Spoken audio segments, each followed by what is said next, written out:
საპევაციო სასამართლოში პროცესი გრძელდება, თუმცა ამ პროცესს მიხეილ სააკაშვილის გარეშე გააგრძელებენ მხარეები, რადგან მესამე პრეზიდენტმა პროტესტის ნიშნად დღეს ისევ დატოვა სხდომათა დარბაზი. ის ამბობს, რომ საქმეები, რომელიც მის წინააღმდეგ არის დაწყებული, არის პოლიტიკური და შეკერილი. შესაბამისად, მესამე პრეზიდენტი ამბობს, რომ ამ ფარში მონაწილეობას არ მიიღებს. მიხეილ სააკაშვილი რამდენიმე წუთის წინ სააპელაციო სასამართლოს სხდომათა დარბაზიდან უკვე გადაიყვანეს რუსთავის პენიტენციურ დაწესებულებაში, სადაც მსჯავს იხდის ახლა მესამე პრეზიდენტი. ჯერჯერობით მედიასთან არ გამოჩენილან ფინანსთა სამინისტროს წარმომადგენლები, რომლებიც ახლა სწორედ სააპელაციო სასამართლოს სხდომათა დარბაზში იმყოფებიან. ჩვენ რა თქმა უნდა მედიის წარმომადგენლებს და არა მხოლოდ ჟურნალისტებს ძალიან ბევრი კითხვა გვაქვს ამ ადამიანებთან დაკავშირებით, რადგან დღევანდელ პროცესზე მიხეილ სააკაშვილმა ბევრი ისაუბრა იმ ზარალზე, რაზეც საუბრობს სახელმწიფო ბრალდება. ისინი ამბობენ, რომ 9 მილიონი უნდა ანაზღაუროს მიხეილ სააკაშვილმა, თუმცა არსებული ქონება, რომელიც მესამე პრეზიდენტის საკუთრებაშია, 9 მილიონ ლარს არ აღემატება. შესაბამისად ის ამბობს, რომ ახლა სპეცოპერაცია აქვს დაწყებული ფინანსთა სამინისტროს იმისათვის, რომ გიული ავასანიას უნივერსიტეტი, საქართველოს უნივერსიტეტი, რომელიც უკვე წლებია საქართველოში ფუნქციონირებს და არის ერთ-ერთი რეიტინგული უნივერსიტეტი, წაართვას მიხეილ სააკაშვილის დედას. პრინციპში მიხეილ სააკაშვილმა დღეს პირდაპირ თქვა, რომ ის ფინანსური დავა, რაზეც ახლა ფინანსთა სამინისტრო საუბრობს ამ კონკრეტულ სისხლის სამართლის საქმესთან დაკავშირებით, ემსახურება მხოლოდ ერთადერთს, რომ უნივერსიტეტი დაიხურონ და ის ადამიანები, რომლებიც ამ უნივერსიტეტში სწავლობენ, სხვადასხვა უნივერსიტეტში გადანაწილოს. უნდა აღინიშნოს ისიც, რომ ეს არ არის პირველი შემთხვევა, როდესაც ქართული ოცნების ხელისუფლების პერიოდში სწორედ ამ კონკრეტული უნივერსიტეტის მისამართით ხდება რეპრესიები. ჩვენ ამ პერიოდის განმავლობაში გვახსოვს არაერთი სამართლებრივი დავა საქართველოს უნივერსიტეტის მისამართით, თუმცა გიული ავასანია ამბობს, რომ ყველა დოკუმენტი, რომელიც ამ კონკრეტულ საქმეს ჭირდება, იმისათვის, რომ დაადასტუროს, რომ ნამდვილად უნივერსიტეტი არის მათ საკუთრებაში და მათ არანაირი ფინანსური დავა არ აქვთ არავისთან არსებობს. შესაბამისად ის ამბობს, რომ სამართლებრივი დავა, რომელიც ახლა მიხეილ სააკაშვილს ემსახურება, არის მხოლოდ ერთადერთი, რომ უნივერსიტეტი წაართვა, თუმცა გიული ავასანია ამბობს, რომ კანონმდებლობით ეს არის დაუშვებელი, რადგან ეს ქონება არის სწორედ გიული ავასანიას საკუთრებაში და არა მიხეილ სააკაშვილის მფლობელობაში.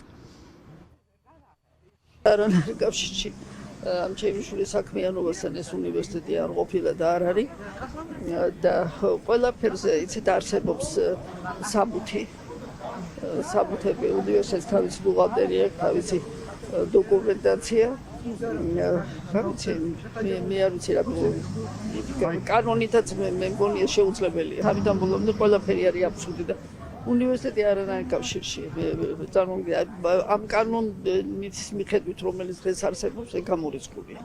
მაგრამ ისე ყველაფერი შესაძლებელია, შეუძლია დაიჭირონ იარაღი და მე მომკლან მაგალითად ქუჩაში.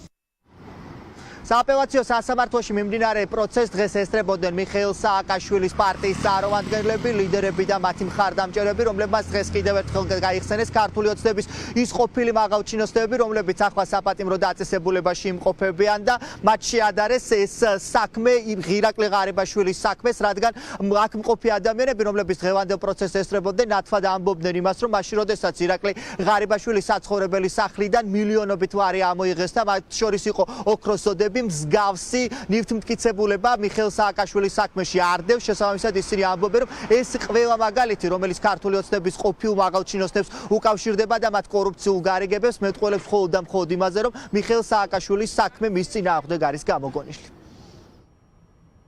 ყვარლის სახლიდან, ქონებიდან, ვენახიდან მაგის რამდენიმე ერთეული პროცენტი შეიძლება ამოიღონ, არ ვიცი რამდენი შეიძლება ღირდეს. 9 მილიონთან შედარებით ის ქონება და ის პატარა 70 კვადრატულ მეტრიანი სახლი, რომელიც მიშას მფლობელობაშია, აქედან გამომდინარე საქართველოს უნივერსიტეტი დიდი ხანია ამათ უკვე ყელში ეჭხირებათ, იმიტომ რომ ეს არის წარმატებული, მოწინავე, პროგრესულად მოაზროვნე ხალხის უნივერსიტეტი. ეს უნივერსიტეტი იქიდან გამომდინარე რომ ასე აქვთ ყელში გაჩხერილი, რა თქმა უნდა, ალბათ მიზანში ამოიღებენ სწორედ ამ სასწავლებელს. ჩვენ ცხოვრობთ ქვეყანაში, სადაც მოქმედი პრემიერ-მინისტრები, სუსის უფროსები, მინისტრები, სხვადასხვა წარმომადგენლების სამსახურის მილიარდებს, მილიონებს, ასობით მილიონებს იპარავენ და მხოლოდ იმ შემთხვევაში უშვებენ მათ ციხეში, თუ ისინი თანხას არ აბრუნებენ. მესამე პრეზიდენტი დღეს ახლა დეტალებში ვისმენთ, ციხეში ზის იმიტომ, რომ თურმე Red Bull-ით გაუმასპინძლდა ამერიკის ახლა უკვე პრეზიდენტ ტრამპს. თურმე იუშენკოს თაფლით გაუმასპინძლდა, თურმე თაიგული გარდაცვლილი პრეზიდენტის კოლეგის საფლავზე მიიტანა. ამისთვის და პიჯაკები შეიძინა. ამისთვის იხდის საჯალს საქართველოს მესამე პრეზიდენტი და თუ ღარიბაშვილი დათანხმდება უფრო მეტის ჩატანაზე, გარეთ გამოვა მიუხედავად იმისა, რომ ასობით მილიონს ედავებიან. ეს არის ქოცური საქართველო. რა მექანიზმით აპირებს სახელმწიფო ბრალდება 9 მილიონის ამოღებას მიხეილ სააკაშვილის ამ საქმესთან დაკავშირებით? ეს არის ახლა მთავარი კითხვა, რომელიც ჩვენ ფინანსთა სამინისტროს წარმომადგენლებთან გვაქვს, თუმცა ჯერჯერობით არც ერთი მათგანი, რომელიც ახლა სააპელაციო სასამართლოს ხდომათა დარბაზში იმყოფება, მედიასთან არ გამოჩნილა. მას შემდეგ რაც დასრულდება პროცესი, ჩვენ რა თქმა უნდა დავსვამთ ამ კითხვებს, ემსახურება თუ არა უნივერსიტეტის გაუქმება სწორედ იმ მიზანს, რომ 9 მილიონი იყოს ამოღებული მიხეილ სააკაშვილის პიჯაკების საქმის პროცესთან დაკავშირებით.